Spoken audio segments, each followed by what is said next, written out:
Since 1921, every single U.S. Secretary of State but one has been a member of the same private organization.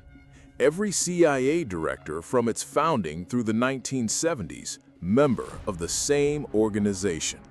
Every major U.S. foreign policy decision of the 20th century, Korea, Vietnam, the Cold War, the Middle East, shaped in significant part by people who belonged to the same organization. An organization you were never told about in school. An organization that has never won an election, never held a public office, and never been subject to a single vote from the American public. It publishes a magazine, it holds conferences, its membership list is available online. And yet, if you stopped 100 Americans on the street right now and asked them what the Council on Foreign Relations is, 99 of them could not tell you. That gap between how much power this organization has exercised over your life and how little you know about it is not accidental. It was designed. And this is the story of how. The Council on Foreign Relations was founded in 1921, in the aftermath of World War I. The official story of its founding is straightforward. A group of American diplomats, academics, and financiers, frustrated with what they saw as American foreign policy incompetence at the Paris Peace Conference of 1919, decided to create a private think tank. A place where serious people could study foreign affairs and advise the government on how to engage with the world. Noble enough in its stated purpose, but the men who founded it were not simply concerned academics. They were members of a network that had been building for decades, centered around the banking dynasties of New York, the law firms that served them, and the universities that trained their children. J.P. Morgan's banking house provided significant early financial support. John D. Rockefeller's family would become the CFR's most consequential long-term patrons, eventually donating the land on which the CFR's headquarters on East 68th Street in Manhattan was built. The founding membership included Paul Warburg, the same Paul Warburg who had been the principal architect of the Federal Reserve System designed in secret at Jekyll Island 11 years earlier. The network that had redesigned America's monetary system in 1910 was now, in 1921, building the institution that would shape America's relationship with the rest of the world. The Federal Reserve would control money. The Council on Foreign Relations would control foreign policy. Two institutions, one interconnected network, and between them, the essential levers of American global power. I want to give you a list, not a theory, not speculation, a documented list of people who have been CFR members and the positions they subsequently held. Dean Acheson, CFR member, Secretary of State. John Foster Dulles, CFR member, Secretary of State. Henry Kissinger, CFR member, Secretary of State and National Security Advisor. Zbigniew Brzezinski, CFR member, National Security Advisor. George Shultz, CFR member, Secretary of State. Warren Christopher, CFR member, Secretary of State. Madeleine Albright, CFR member, Secretary of State. Colin Powell, CFR member, Secretary of State. Condoleezza Rice, CFR member, Secretary of State. Hillary Clinton, CFR member, Secretary of State. This is not a coincidence of ideology or qualification. This is a pipeline. From the CFR membership rolls to the office that determines who America calls friend, who it calls enemy, and where it sends its military. The CFR operates through several mechanisms, all of which are technically public, and all of which are almost completely invisible to ordinary Americans. The first mechanism is its membership. CFR membership is invitation only. Approximately 5,000 members at any given time, selected from the worlds of government, finance, law, academia, and media. The selection process is opaque. The criteria are unstated. You do not apply to the CFR. You are chosen. Among its current and recent members, you would find executives from Goldman Sachs, J.P. Morgan, and Citibank, editors and executives from the New York Times, the Washington Post, NBC, CBS, and ABC, former presidents, vice presidents, and national security officials from both political parties. The second mechanism is its publications and study groups. The CFR publishes Foreign Affairs, widely considered the most influential foreign policy journal in the world. Its articles do not simply analyze policy, they frequently anticipate it or shape it. A CFR study group recommendation in Foreign Affairs has a documented pattern of appearing, months or years later, as actual U.S. government policy. The third and most powerful mechanism is what the CFR itself calls its off-the-record meetings. Like Bilderberg, but more frequent, more institutionalized, and deeper inside the American government, the CFR holds regular meetings between its members and senior government officials under strict no-attribution rules, no press, no record.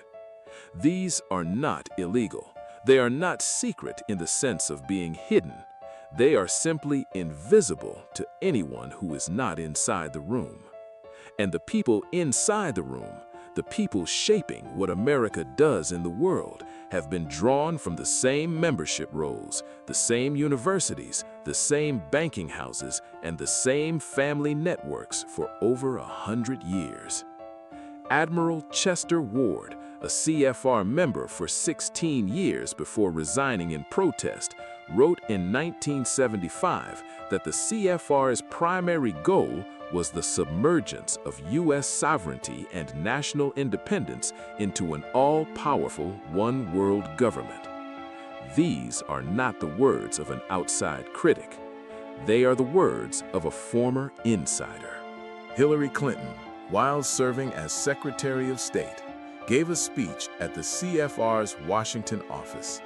She said, and I am quoting directly from the public record, "I am delighted to be so close to the mothership." The Secretary of State of the United States, the person constitutionally responsible for conducting American foreign policy on behalf of the elected president and the American people, described the Council on Foreign Relations as the mothership, not as an advisory resource, not as a think tank she occasionally consulted. The mothership, the place where the real direction comes from. She said it publicly. It was recorded. It received almost no coverage. The standard defense of the CFR, offered by its supporters and occasionally by its members, is that it is simply a forum, a place for serious people to have serious conversations about difficult problems. That defense contains a grain of truth. The CFR has produced genuinely important scholarship. It has hosted genuinely important conversations. Not everything that emerges from its meetings is sinister or self-serving. But the defense misses the point entirely. The question is not whether the conversations are serious. The question is who is having them. When the same network of banks, law firms, and universities has supplied virtually every senior foreign policy official of both political parties for over 100 years, the question of democratic accountability is not answered by pointing to the quality of the discussions. It is raised more urgently by it. Because what the CFR represents in its most fundamental form is the privatization of American foreign policy. The decision about where America goes to war, who it trades with, which governments it supports and which it undermines, what international agreements it enters, what obligations it assumes on behalf of its citizens. These decisions in a democracy are supposed to emerge from elected officials accountable to voters. In practice, they emerge from a network that selects its own members, conducts its most important discussions off the record, and has been recycling the same roster of names through the most senior positions in American government since the administration of Warren G. Harding. Senator Barry Goldwater, who had his own complicated relationship with American power, wrote in his 1979 memoir that the CFR was dedicated to the creation of a one-world government where the control of money is in private hands. You may agree or disagree with that characterization, but the documented pattern of CFR membership and government appointment is not a characterization. It is a fact. Think about the last presidential election you voted in. Democrat or Republican, it almost certainly does not matter which. The foreign policy team that took office, the people who decided where American soldiers would go, which governments would receive American support, what America's role in the world would be, was drawn in significant part from the same membership rolls, the same network, the same 5,000 names that have been rotating through the same positions for over a century. Your vote determined which face was on the television. The Council on Foreign Relations had significant influence over what that face would actually do. This is not conspiracy. This is institutional capture, and it has been operating openly, documented, and almost completely unexamined for longer than most Americans have been alive. We have now examined 8 institutions, each one a piece of the same architecture. The Federal Reserve controls the money. Mockingbird shaped the information. The Nixon shock removed the last restraint. MK Ultra showed what they were willing to do. Bilderberg coordinates the network. The petrodollar enforces dollar dominance through energy. The COG apparatus ensures the system survives any crisis. And the Council on Foreign Relations ensures the same people from the same network are always the ones making the decisions.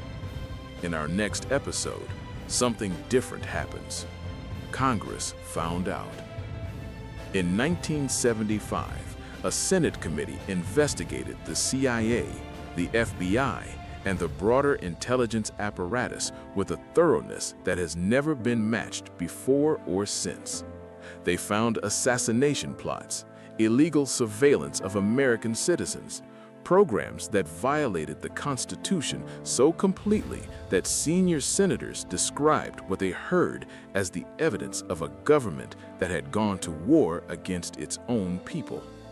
And then, almost immediately, the findings were buried. The momentum collapsed. The people responsible faced almost no consequences. The Church Committee is the story of the one time America almost held its shadow institutions accountable. Almost. That story, next episode.